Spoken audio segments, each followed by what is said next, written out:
Dans l'épisode d'aujourd'hui, un groupe d'amis se retrouve par inadvertance dans une zone fréquentée par des ours pour photographier ces bêtes de près, ce qui conduit à la mort tragique de l'un d'entre eux.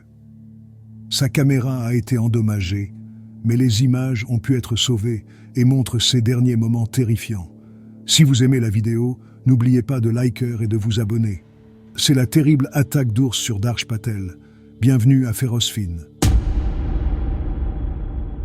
Avec près de 600 hectares, la réserve d'Apshawa est l'un des plus grands espaces protégés du New Jersey et se trouve à moins de 50 milles de New York. C'est une destination populaire pour ceux qui cherchent à échapper à l'agitation de la ville et à profiter d'une ambiance plus relaxante. Grâce à la protection de la Fondation pour la conservation du New Jersey, chênes et érables, ainsi qu'une grande variété d'espèces animales et d'oiseaux prospèrent dans cette zone. L'un des plus grands habitants de cette réserve est l'ours noir, dont le nombre approche maintenant les 2500. Ces ours sont nettement plus petits et moins agressifs que leurs cousins bruns et ont tendance à éviter les conflits. Ils restent généralement dans leur propre territoire. Malheureusement, à mesure que leur habitat devient une destination de randonnée de plus en plus populaire, de plus en plus de personnes entrent dans leur territoire, souvent sans être conscientes du danger qu'elles encourent. Darsh Patel était un étudiant de 22 ans en technologie et informatique à l'université Rutgers. Le 21 septembre 2014, Darsh et 4 amis ont décidé de faire une randonnée dans la réserve d'Apshawa. Ils avaient tous déjà visité la réserve et étaient passionnés par la nature, donc ils se sentaient assez confiants dans leurs compétences. Après avoir préparé leur sac à dos avec l'essentiel, ils se sont mis en route le lendemain, utilisant diverses cartes de parc et de randonnée. Ils ont commencé leur randonnée à 8 heures du matin, suivant la première partie du sentier. En chemin, ils ont pris des photos de l'environnement et de tous les animaux rencontrés avec leur téléphone. Ils ont réussi à prendre quelques photos de cerfs paissant dans les champs à proximité, confiant que les clôtures les protégeraient de leur passage. Ils se trompaient. Il y avait des zones non protégées et certains prédateurs savaient exactement comment exploiter ces faiblesses. Lorsque le groupe a terminé son premier tour, l'un des garçons a soudainement crié qu'il avait vu un grand ours noir se faufiler sur un promontoire au loin. Excités, ils ont tous regardé vers le promontoire qu'il montrait, mais ils ne pouvaient rien voir car l'ours s'était déjà enfui. Quelqu'un a suggéré qu'ils devraient retourner au promontoire pour avoir une meilleure vue de l'animal. Mais les autres ont estimé qu'il n'était pas sage de s'approcher d'un ours qu'ils ne pouvaient plus voir. Après tout, il pourrait être n'importe où. Au lieu de cela, ils ont continué leur chemin, gardant un œil ouvert pour une autre possible observation d'ours, espérant pouvoir cette fois capturer l'animal avec leur caméra, tandis que le chemin devenait un peu plus négligé. Le groupe a dû entrer dans les zones non clôturées du parc, excité à l'idée de pouvoir photographier un ours. Ils se sont rendus dans les champs de la partie non clôturée du parc. Ils étaient émerveillés par la beauté époustouflante des environs, admirant la beauté du lac de Butler et le paysage verdoyant autour d'eux.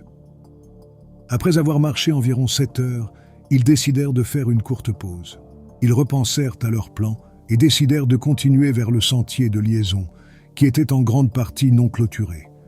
Ils grimpèrent sur un promontoire pour manger leurs encas, des barres de céréales, et se reposèrent environ une demi-heure avant de continuer leur randonnée.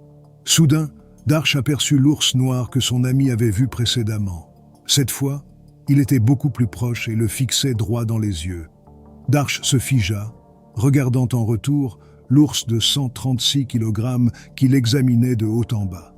Excité, il commença à lever lentement son appareil photo pour capturer l'image de l'animal à environ 90 mètres. Au lieu de s'inquiéter d'une éventuelle attaque, il était plutôt préoccupé par la peur de manquer une photo. Il était convaincu que l'animal aurait peur de lui donnant ainsi un avantage. L'ami de Darsh remarqua également l'ours, mais ils réalisèrent lentement que l'ours commençait à s'approcher d'eux, apparemment à la chasse. Les garçons étaient inquiets et voulèrent partir, sachant qu'ils n'avaient aucune chance. Mais Darsh resta debout devant l'ours. Alors qu'il prenait de plus en plus de photos, ses amis l'avertirent que l'ours le poursuivait maintenant. Cependant, il était trop absorbé par sa photographie pour le remarquer ou s'en soucier. Soudain, l'ours accéléra et réduisit rapidement la distance de 90 mètres qui les séparait, en grognant. Tous les garçons se mirent à courir en voyant cet énorme animal leur foncer dessus, sauf Darsh. Il continua de photographier, capturant l'ours qui se rapprochait de plus en plus. Son ami lui cria de fuir et de courir avec eux. Cependant, il était trop plongé dans ses photos pour vraiment comprendre ce qui se passait, jusqu'à ce qu'il soit beaucoup trop tard. Finalement, il réalisa que l'ours n'était plus qu'à 15 mètres et paniqua. Il se retourna et tenta de fuir à la dernière minute, mais l'ours était juste derrière lui et gagnait en vitesse. Les garçons se séparèrent et coururent dans différents sentiers, espérant semer l'ours pour qu'il abandonne la poursuite. Pour un moment, cela sembla fonctionner et l'ours s'arrêta, hésitant sur qui poursuivre. Mais ensuite, son regard se fixa de nouveau sur Darsh, qui était le plus éloigné du groupe. Darsh avait pris une distance considérable entre lui et l'ours, quand il trébucha soudainement. Il marcha sur une pierre, se tordit la cheville et regarda par-dessus son épaule vers l'ours. Il poussa un cri de terreur en voyant l'ours continuer à charger vers lui, sachant qu'il n'avait aucune chance de s'échapper cette fois-ci. L'ours combla rapidement l'écart, se jetant sur Darsh et mordant violemment dans son corps. Il le mordit avec force, arrachant la peau et les muscles de son visage, de son torse et de ses bras. L'ours le saisit par les jambes et commença à le traîner sur le sol, le sang commençant à imprégner la terre sous lui. L'animal mâchait sauvagement son corps, laissant de nombreuses plaies et morsures, tentant d'arracher ses membres. Il hurla en agonie, appelant ses amis à l'aide, mais ils étaient impuissants. Il n'avait pas de spray anti-ours et faire le mort n'était plus une option, car il serait bientôt mort de toute façon. Darsh essaya de repousser l'ours, mais en vain. L'animal était trop fort, couvert de saleté et de son propre sang. Darsh Patel mourut seul dans les bois. Le reste du groupe continua de courir, terrifié, en entendant les cris déchirants de leur ami derrière eux. Ils étaient presque sûrs que l'ours avait tué Darsh, mais ne savaient pas si l'ours les poursuivait encore. Une fois qu'ils se sentirent en sécurité et qu'ils n'entendirent plus le bruit d'un ours approchant, ils appelèrent la police pour signaler Darsh comme disparu. Une équipe de recherche a été rapidement organisée par la police de West Milford pour retrouver le jeune homme, et ils ont fouillé la région pendant 2 heures entières. Finalement, ils ont trouvé les restes brutalisés du corps de Darsh Patel. Il était méconnaissable, entièrement couvert de sang, avec des parties du corps éparpillées sur le sentier. Alors que l'équipe de recherche examinait le chaos devant eux, ils entendirent soudain un bruissement derrière eux, alors que l'ours sortait des buissons. Venu récupérer son repas, l'ours, surpris par le nombre de personnes autour de sa proie, commença à devenir agressif envers les hommes présents qui essayaient de le chasser.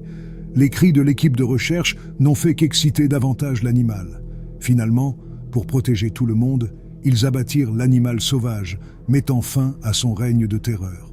Ils récupérèrent le corps de Darsh et le ramenèrent à sa famille endeuillée. Il a été déclaré que le groupe n'avait rien fait de mal et que l'attaque était sans raison. Cependant, ils pensaient que l'attaque aurait pu être causée par la faim extrême de l'ours. Quand il a senti la barre de céréales du garçon sur le promontoire, il s'est approché d'eux pour tenter de prendre la nourriture, ce qui a finalement conduit à la mort de Darsh. Leur fuite aurait également pu activer les instincts de chasse naturelle de l'ours, le menant à poursuivre le groupe. En fin de compte, c'était un tragique accident qui a conduit à la mort d'un jeune homme à l'avenir prometteur. Après que la police ait analysé les morceaux de vêtements de Darsh, ainsi que sa peau et son sang dans l'estomac de l'ours, le téléphone portable de Darsh, marqué de morsures, a été trouvé près de son corps. Lorsque la police a examiné son téléphone, ils ont trouvé ses dernières photos terrifiantes avant sa mort. C'était la dernière photo prise par Darsh, juste avant qu'il ne soit mortellement attaqué. On voit l'ours se rapprocher de lui à moins de 6 mètres. C'est peu après ce moment que Darsh Patel a réalisé la gravité de la situation. À ce moment, il a décidé de fuir, moins de 5 minutes plus tard. Il a alors rencontré son terrible destin.